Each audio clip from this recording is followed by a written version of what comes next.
"Chief, you brought 30 officers to the only house in this city still trying to save those children." Grace Holloway said it so softly that for half a second, the radios, the boots, the flashing red and blue lights outside her broken front door all seemed to lose their sound. At 4:43 in the morning, her small house on Briar Street had been split open by a battering ram, the kind of sound neighbors later described as thunder hitting wood. 30 cops flooded her living room with flashlights and raised voices, sweeping past the old couch, the worn Bible on the coffee table, the half-finished cup of tea trembling beside a plate of toast. Grace stood barefoot on the cold floor in a faded gray robe, her hands open, her breathing steady, while Chief Daniel Whitaker stepped over the splintered doorframe like a man walking into a victory he had already written in his mind. He was tall, white-haired, polished, the kind of police chief local news anchors called decisive and parents in wealthier neighborhoods called necessary. Tonight, he had cameras waiting outside and a warrant in his coat pocket, and he believed the woman in front of him was hiding runaways from a missing kids investigation that had been haunting the county for months. But if you think this is just another raid, stay with Grace until the wall is uncovered, because what the chief sees there will drain the color from his face and change the way every officer in that room understands guilt, courage, and the people they never bothered to see. Subscribe if stories about justice, truth, and quiet strength matter to you, because this one begins with a broken door, but it does not end there. "Grace Holloway," Whitaker said, his voice sharp enough to cut through the damp morning air, "you're done hiding them." Outside, porch lights flickered on one by one. Neighbors gathered behind patrol cars in slippers and winter coats, whispering behind their phones as if the truth could be captured from the sidewalk. Officer Noah Reed, young, pale, and tense around the mouth, paused near the hallway when he noticed something strange. Grace did not look surprised. Afraid, maybe. Hurt, certainly. But not surprised. Her eyes moved past the officers, past the searchlights, to the blue curtain covering the far wall of her living room. It was too large for decoration, pinned from ceiling to baseboard, its fabric moving slightly in the draft coming through the ruined doorway. "Ma'am, step away from the wall," Noah said, though he did not know why he said it. Grace looked at him then, and there was no anger in her face, only exhaustion, the kind earned over years of being doubted by people who arrived late and spoke loudly. "Officer," she said, "before your chief tears this house apart, ask him why no one read the names." Whitaker turned slowly. "What names?" Grace swallowed once, her fingers curling around the edge of her robe. "The ones your department called runaways." The room went still. The question hung in the room like dust in a beam of flashlight. Grace Holloway kept her eyes on Chief Whitaker, but her mind was not in that torn-open living room anymore. It was 12 years earlier, in the emergency room at St. Anne's Hospital, where she had worked the night shift until her knees ached and her voice grew soft from telling frightened families to breathe. Back then, Grace knew the sound of panic before anyone named it. She knew when a mother was about to collapse, when a child was too quiet, when a story did not match the bruises fear left behind. She was not a detective. She never carried a badge. But she remembered faces. That was the gift God had given her and the burden the city had taught her to hide. After she left the hospital, she took overnight work at the Mercer Street shelter, 3 miles from downtown, where the heat rattled in winter and the vending machine swallowed quarters without mercy. She handed out blankets, wrote down emergency contacts, warmed soup in paper bowls, and learned the names of people most of the city stepped around. Kids came through there, too. Some alone. Some pretending to be older. Some smiling too hard. Grace kept a notebook in the bottom drawer of the intake desk because the official forms never asked the right questions. What shoes were they wearing? Who were they scared of? Did a blue van circle the block twice?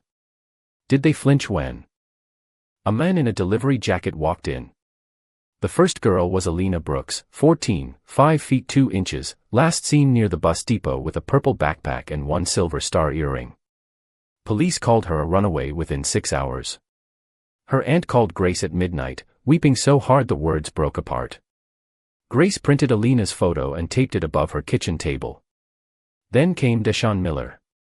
Then Maribel Cruz. Then Tasha Bell, 17, who liked strawberry soda, carried a cracked white phone, and told Grace one Thursday night that a man had offered her $200 to clean rooms at a motel outside town. "Do not go," Grace had said, gripping the girl's hands. Tasha had nodded.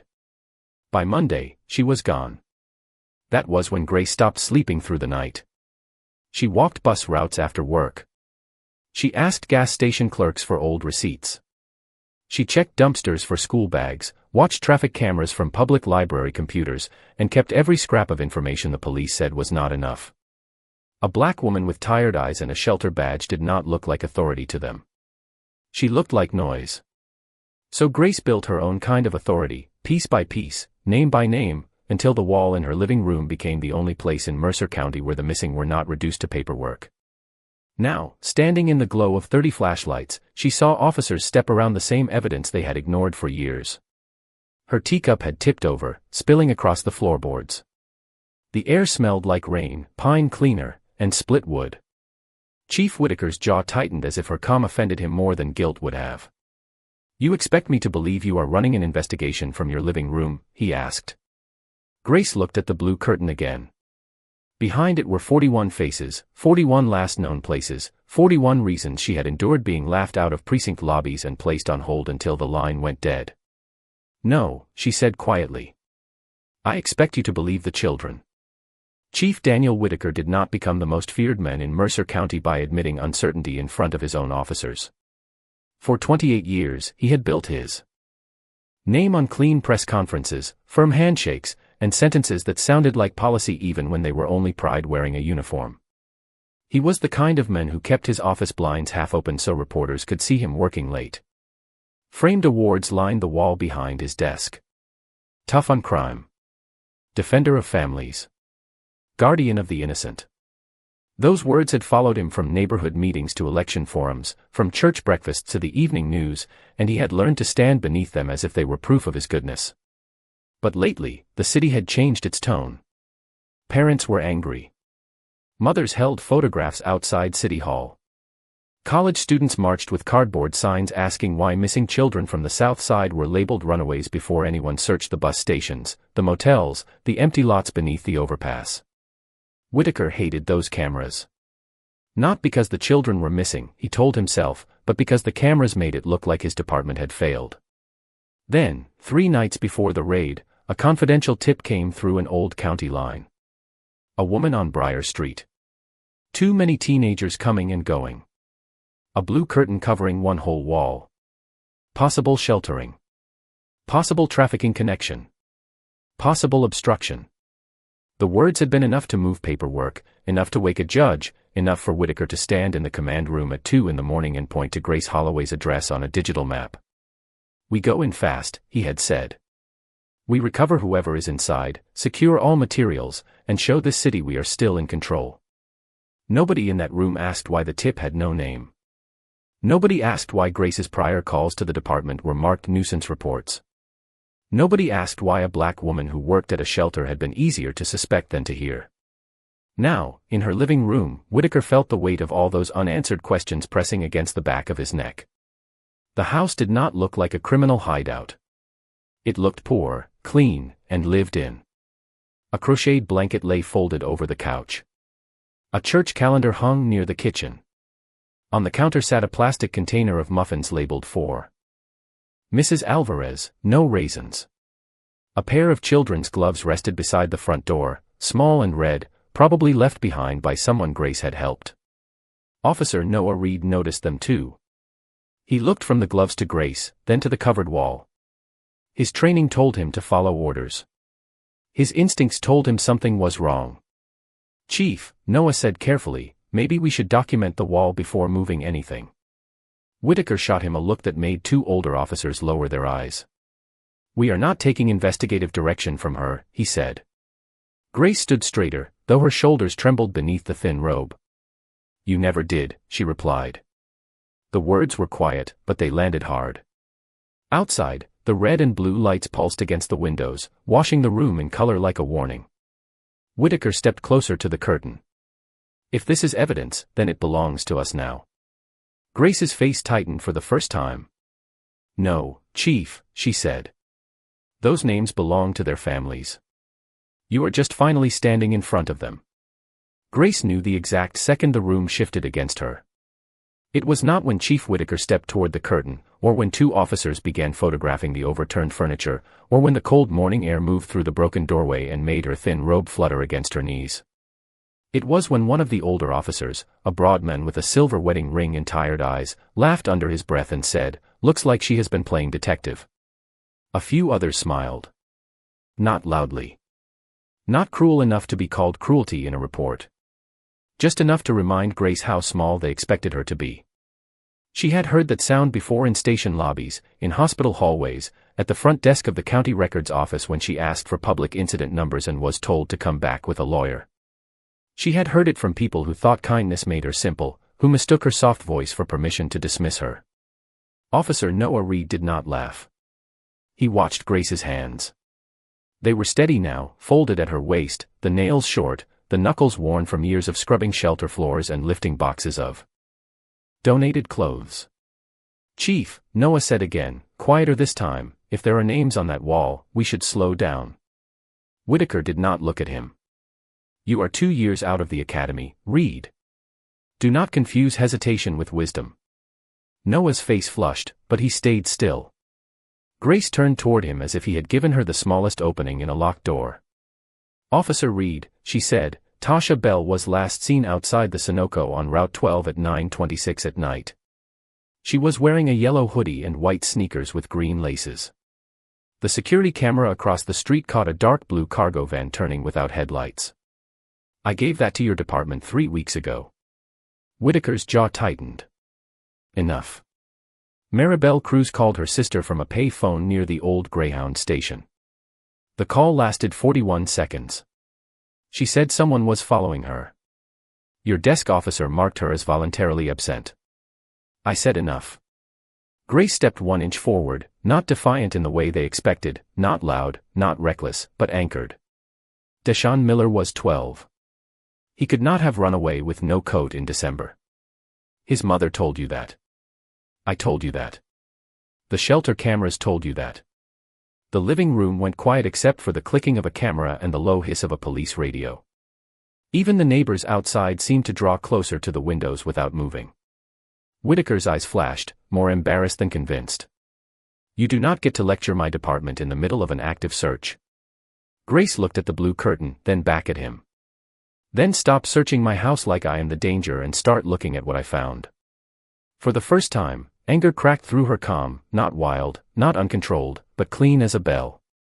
There may still be a girl alive because of what is behind that curtain. Noah swallowed. Chief, let me pull it back. Whitaker turned on him. Stand down. But Noah did not move away. His gaze had landed on a corner of paper peeking beneath the curtain, where a school photo showed a smiling girl with beads in her hair and the handwritten name Tasha Bell below it. Grace saw his face change. Not enough for courage yet. Enough for doubt.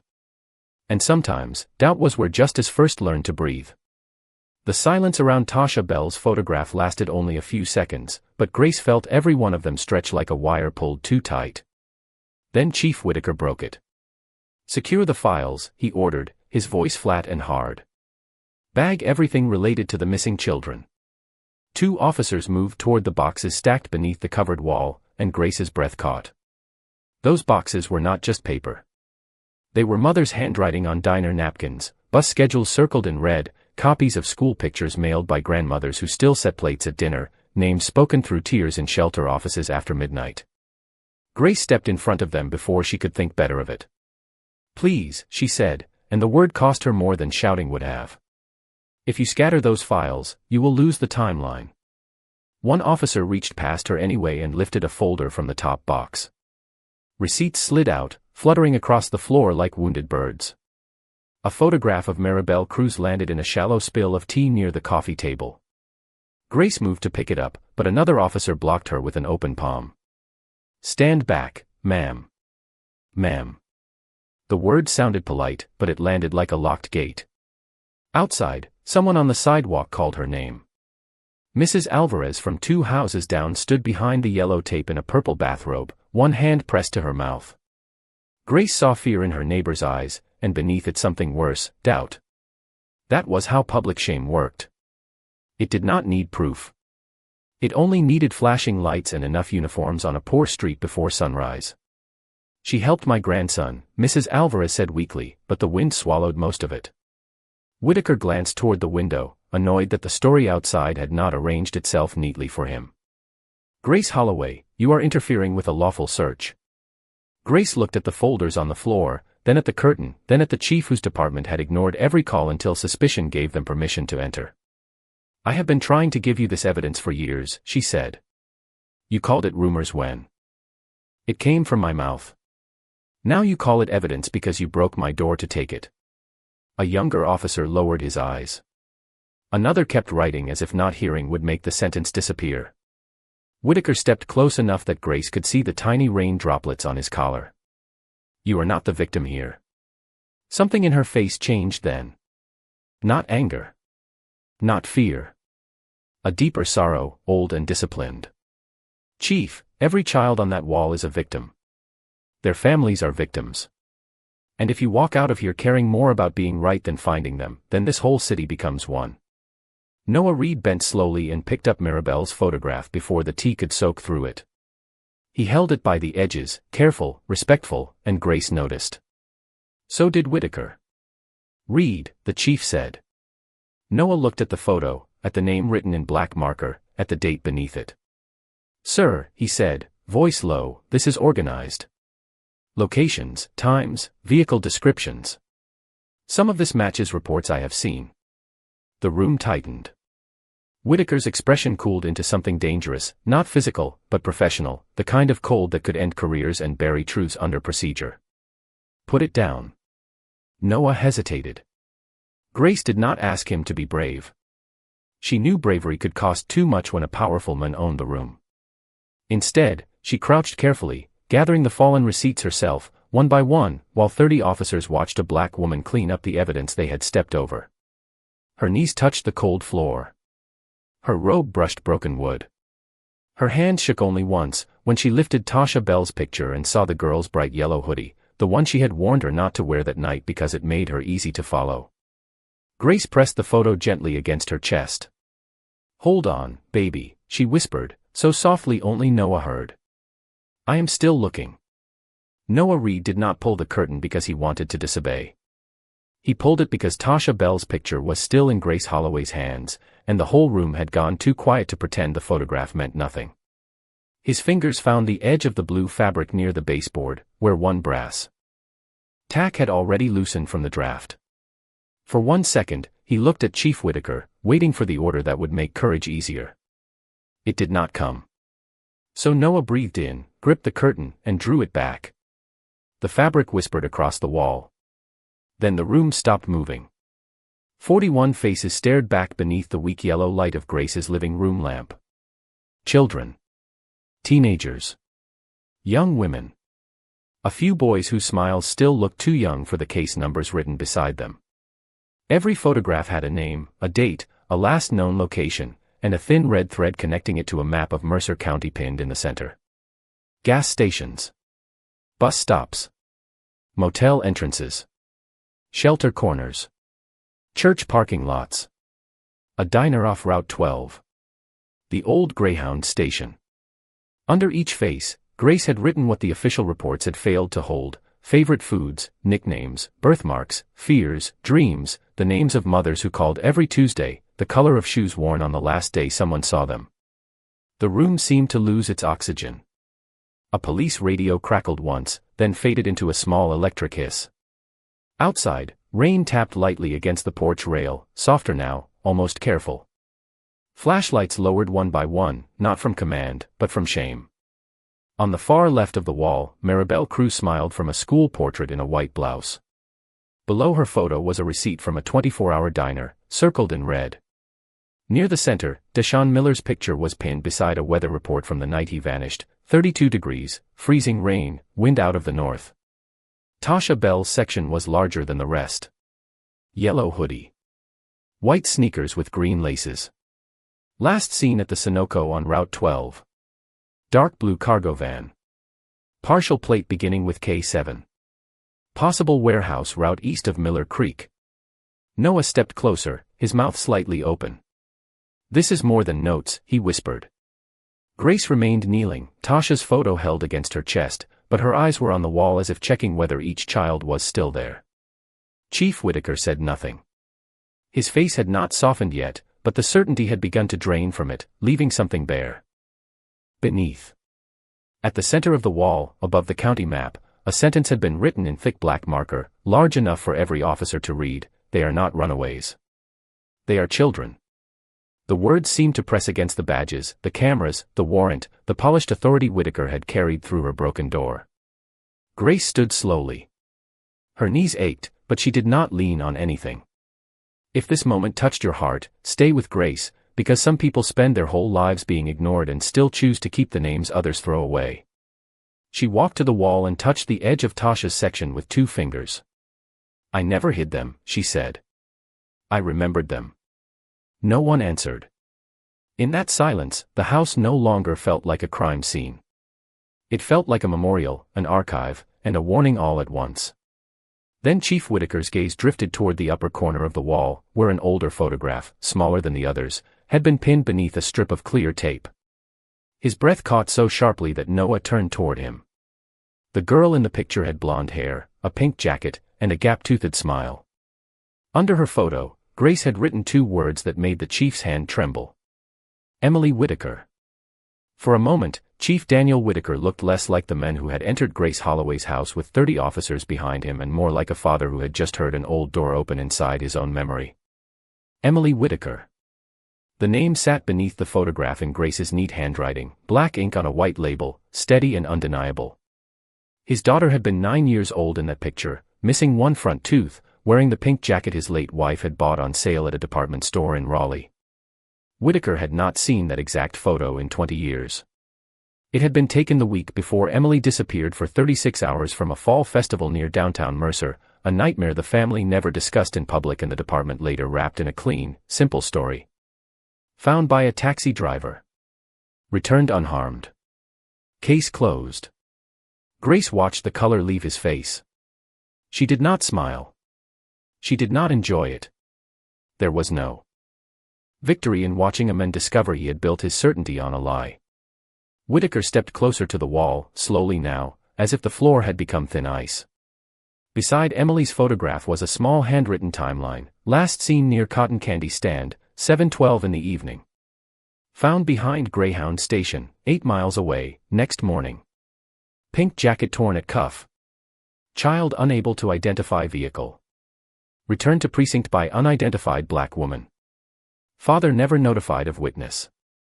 Underneath, taped carefully in a plastic sleeve, was a faded yellow receipt from a corner store 2 blocks from the station. 1 bottle of water. 1 pack of crackers. 1 prepaid phone card. Whitaker stared at it. "Where did you get this?" His voice had lost its steel. Grace folded her hands in front of her. "I bought them for her." The words moved through the room with terrible gentleness. Noah Reed turned fully toward Grace. Several officers looked at one another, suddenly unsure where to place their eyes. Whitaker swallowed. "That is not possible." Grace's gaze did not move. "She was sitting behind the old bus lockers when I found her. She was cold, confused, and trying not to cry because someone had told her crying would make things worse. I wrapped my shelter coat around her. I asked her name. She said Emily, but she would not give me her last name until I showed her my hospital badge." Whitaker's hand rose toward the photograph but stopped before touching it. His fingers hovered in the air, shaking slightly. "The report said a driver brought her in. The report was wrong. I would have known." Grace's eyes softened, and somehow that mercy hurt him more than accusation would have. "Chief, men like you always think you would have known. But back then I was a black emergency nurse coming off a double shift, walking a frightened white child into a precinct at dawn. The desk officer took Emily from my arms, asked me 3 questions, and then told me I could leave." She paused. The rain outside thinned to a mist. "I did leave. I thought they would tell you. I thought the truth mattered once it reached the right building." Whitaker closed his eyes. Memory returned in broken pieces, Emily asleep under a county blanket, his wife crying into her hair, officers patting his shoulder, someone saying she was lucky, so lucky, as if luck had carried her 8 miles through the dark. He opened his eyes and looked again at the wall. At Tasha. At Maribel. At Deshawn. At all the names he had not known because they had not belonged to him. Grace stepped beside him, not close enough to comfort, not far enough to disappear. "That is why I kept records," she said. "Because I learned a child can be saved and still have the truth erased." Whitaker's lips parted, but no apology came. Not yet. The room held him there, stripped of command, standing before a wall built by the woman he had come to shame. Whitaker stood before Emily's photograph as if the wall had reached into his chest and closed around something he had kept untouched for 20 years. No one rushed him. No one spoke. Even the officers who had filled Grace Holloway's house with command and certainty now seemed smaller beneath the faces staring back at them. The chief lowered his hand from the wall and turned toward Grace. His mouth moved once before sound came out. "I did not know." Grace looked at him with tired eyes. "I believe that." The mercy in her answer almost broke him. He had expected anger, accusation, maybe the satisfaction of a woman finally watching a powerful man shrink beneath the truth. But Grace gave him none of that. She only stood there in her faded robe, barefoot on her own cold floor, surrounded by scattered papers and broken wood, still holding Tasha Bell's photograph as if the missing girl could feel whether she had been forgotten. Whitaker looked down at the folder near his feet. Receipts. Notes. Witness names. A hand-drawn route from the Sunoco on Route 12 to Miller Creek Road. "Is Tasha still alive?" he asked. Grace's face tightened. "I do not know." The answer landed harder than certainty. "But I know the van was seen twice after she disappeared. I know it stopped near an empty warehouse east of Miller Creek. I know someone called from a blocked number and told me to stop asking questions. And I know your department never followed the route because my report was filed under community concern instead of active lead." Noah Reed stepped forward with Maribel's photograph still in his gloved hand. "Chief, the partial plate on Tasha's section matches a vehicle mentioned in a patrol log last month. Dark blue cargo van, Kentucky plates, stopped near the county line, released with a warning." Whitaker turned slowly. "You are sure?" "Yes, sir." That old word, sir, sounded different now. Not worshipful. Not afraid. Just formal, waiting to see whether authority could become useful before it was too late. Whitaker removed his hat. The gesture was small, but in that room it felt like a flag lowering. He faced Grace fully. "Miss Holloway," he said, and his voice caught on the respect he should have used when he first crossed her threshold, "we were wrong." Outside, a neighbor gasped. Someone's phone kept recording through the window. Grace did not look away. "Wrong is when you take the wrong exit," she said. This was years of not listening. Whitaker nodded once, accepting the weight instead of dodging it. "Then help me listen now." Grace closed her eyes for a breath. Her pride wanted to refuse him. Her pain had earned that right. But Tasha's smile was in her hands, yellow hoodie bright against the dim room, and Grace had never let a child pay the price for an adult's shame. She opened her eyes. "The warehouse has 2 entrances. The back road floods when it rains. If you send cars with sirens, whoever is there will have time to leave. You need plain vehicles, no lights, and someone watching the service road by the old feed mill." Noah was already writing. Whitaker turned to his team, and for the first time that morning, his voice did not sound like pride. It sounded like purpose. "Call missing persons. Pull the patrol log. Get unit stage 2 blocks out from Miller Creek, no sirens. Nobody touches another file in this house without Miss Holloway's permission." The officers moved differently now, careful around the papers, careful around Grace, careful around the truth. Whitaker looked back at the broken door, then at the wall, then at the woman he had mistaken for a suspect because that story had been easier than the one she had been trying to tell. "I will repair what we damaged," he said. Grace bent and picked up one more fallen receipt. "Start with the living," she said softly. "The door can wait." 3 days later, the city learned Tasha Bell was alive. She was found in a storage office behind the abandoned warehouse east of Miller Creek, wrapped in a county blanket, holding a bottle of water with both hands while Officer Noah Reed knelt beside her and said her mother was on the way. No sirens had warned the people who kept her there. No cameras had arrived in time to turn her rescue into a performance.